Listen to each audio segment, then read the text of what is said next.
Tom Taylor and Yasmin Putri prepare for war as Jefferson Pierce ventures out to Amazon Island to ensure his allegiance with Hippolyta is still intact, while the House of El investigate reports of a mysterious falling star a prophecy once spoke of. Tom Taylor continues to build out his wonderful medieval take on the DC universe, going a little bit more Game of Thronesy this issue, with Jefferson doing the rounds and preparing for war, shoring up his alliances in the wake of his son's murder. I really love the game he was playing with Hippolyta and Diana, driving a wedge between them so the El's influence over Diana, thanks to her relationship with Zala, doesn't affect Hippolyta's judgment when it becomes time to decide what side she is on. As John said in the issue, it was such a conniving move on his part, and definitely a side of Jefferson Pierce we don't usually see outside of the usual DC universe stuff, so it's great that this character can be someone different here in this new world. A look into the L side of the conflict was interesting as well, since for the most part they aren't really too concerned with an impending war, and that showcases two things about them: that they don't want a war and would rather settle this in other ways, like with words and talking with Jefferson, or that they know that when it comes down to it, they are literally gods, so who's going to stop them? They are also unaware of Zala's murder spree, so I'm looking forward to that being revealed in the coming issues and what effect that will actually have on the Elves as well.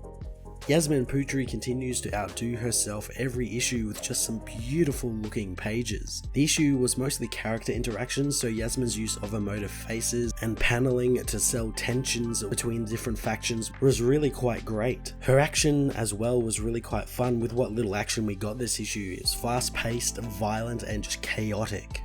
Dark Knights of Steel issue 3 was another insanely good installment in Tom Taylor and Yasmin Putri's epic medieval adventure, really leaning into the whole Game of Thrones political chess moves this issue while also building out more of the world. I'm going to give this issue a 10 out of 10.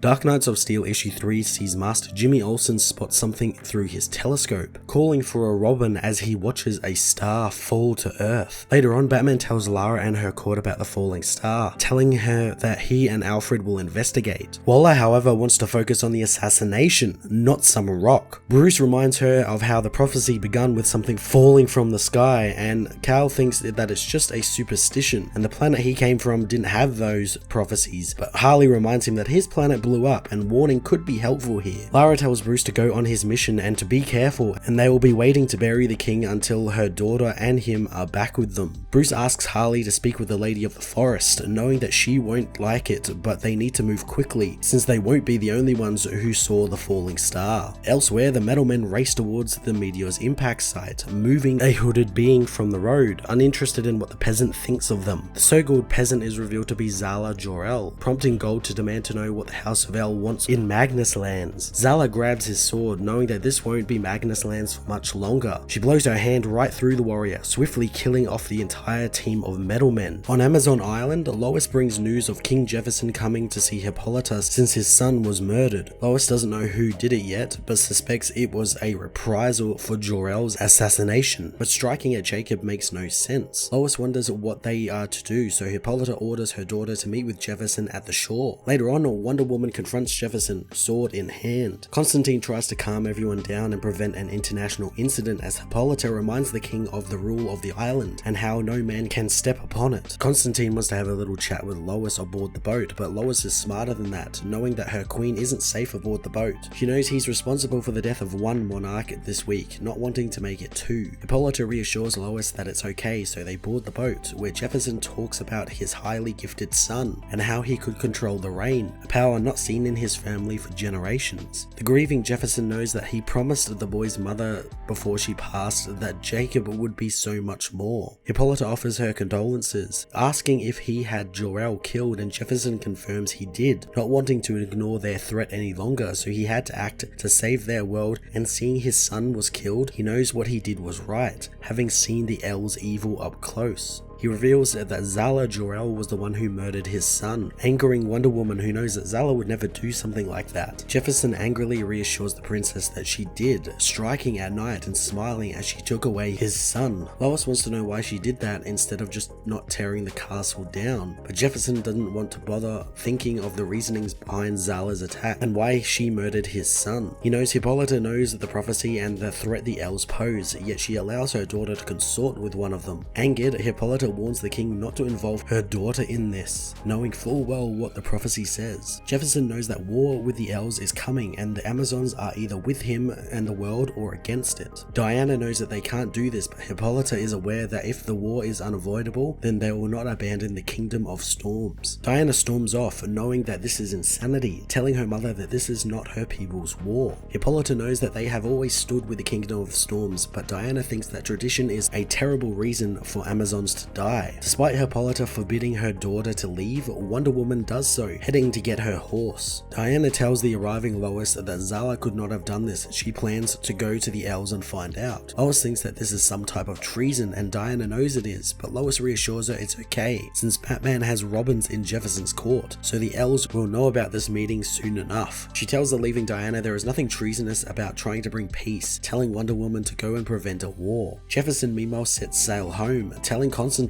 that Hippolyta will stand with them when the time comes. John thinks that with Wonder Woman going rogue, they just handed their biggest weapon to the elves, but Jefferson thinks that he removed their influence from their biggest supporter. John is impressed with how conniving the king can be when suddenly they are alerted to Zala out the front of the ship. Jefferson attacks the woman, knowing that he is ready to deal with the woman now. His lightning blasts the Supergirl into the water, making them lose sight of her under the waves until Zala smashes right through the hull of the ship from beneath. Jefferson calls for his people to get to the lifeboats when he is stabbed in the back by Zala, who proclaims that there will be no more kings. She flies away from the burning boat as John tends to the dying king, who tells him that Anissa is queen now and she will need the magician, wanting them to fight since the world can be so beautiful, not wanting the elves to take it from them. In the lands of Magnus, Batman and Alfred find the dead metal men scattered across the countryside. Batman tells Alfred to stay close to him since whatever did this could still be out there, but Alfred doesn't think so, finding whomever landed on that area is long gone. He does find something in the dirt, however, unearthing a green rock which begins having an effect on Bruce, making him feel dizzy and ill. Alfred ditches the rock and Bruce notices how it didn't affect him. Bruce knows that it hurt him because of who he really is, wanting Alfred to tell him, so the man agrees to, wanting to tell Bruce Wayne the truth behind his entire life.